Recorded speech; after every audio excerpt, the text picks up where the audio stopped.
ഇന്നത്തെ ചോദ്യം ഇതാണ്: സാന്താക്ലോസ് ഏത് രാജ്യക്കാരനാണ്? ഉത്തരം കമൻറ്റ് ബോക്സിൽ കുറിക്കണേ. ഒരു യുവാവിൻ്റെ ബാല്യകാലത്ത് ദാരിദ്ര്യം അവനെ വളരെ നന്നായി വേട്ടയാടിയിരുന്നു. തികഞ്ഞ ദാരിദ്ര്യമായിരുന്നു അവൻ്റെ ഭവനത്തിൽ. അങ്ങനെ കുറച്ച് കാലമൊക്കെ കഴിഞ്ഞു. അവൻ നല്ല ജോലിയൊക്കെ നേടി.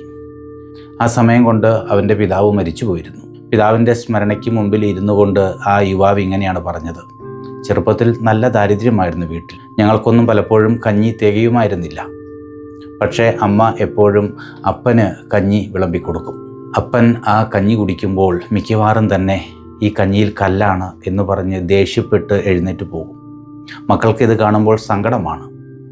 പക്ഷേ ആ യുവാവ് പിന്നീട് പറഞ്ഞത് ഇങ്ങനെയാണ്: അപ്പൻ കഞ്ഞിയിൽ കല്ലാണ് എന്ന് പറഞ്ഞ് കഞ്ഞി കുടിക്കാതെ എഴുന്നേറ്റ് പോകുമ്പോൾ അപ്പൻ ആ കഞ്ഞി മാറ്റിവെച്ചിരുന്നത് തൻ്റെ ഭാര്യയ്ക്ക് വേണ്ടിയായിരുന്നു, ഈ യുവാവിൻ്റെ അമ്മയ്ക്ക് വേണ്ടിയായിരുന്നു. കാരണം കഞ്ഞിയിൽ തവിയിട്ട് അവസാന വറ്റും കോരിയെടുക്കുമ്പോൾ അപ്പനറിയാം ആ കഞ്ഞിക്കലത്തിൽ കഞ്ഞി അവശേഷിക്കുന്നില്ല തൻ്റെ പ്രിയ ഭാര്യയ്ക്ക് വേണ്ടിയെന്ന്. തൻ്റെ ഭാര്യ പട്ടിണി കിടക്കാതിരിക്കുന്നതിന് വേണ്ടി ഈ അപ്പൻ പലപ്പോഴും കഞ്ഞിയിൽ കല്ലാണ് എന്ന് പറഞ്ഞ് എഴുന്നേറ്റ് പോകുമായിരുന്നു.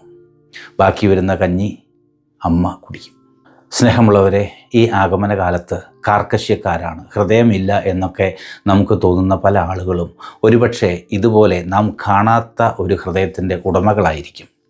അവരുടെ പരുഷ സ്വഭാവങ്ങൾക്ക് അവരെ കുറ്റപ്പെടുത്താതെ അവരെ കുറച്ചുകൂടെ ഒന്ന് മനസ്സിലാക്കാൻ പരിശ്രമിക്കുന്നത് നല്ലതായിരിക്കും. ചോദ്യത്തിൻ്റെ ഉത്തരം ഞാൻ പറയാം.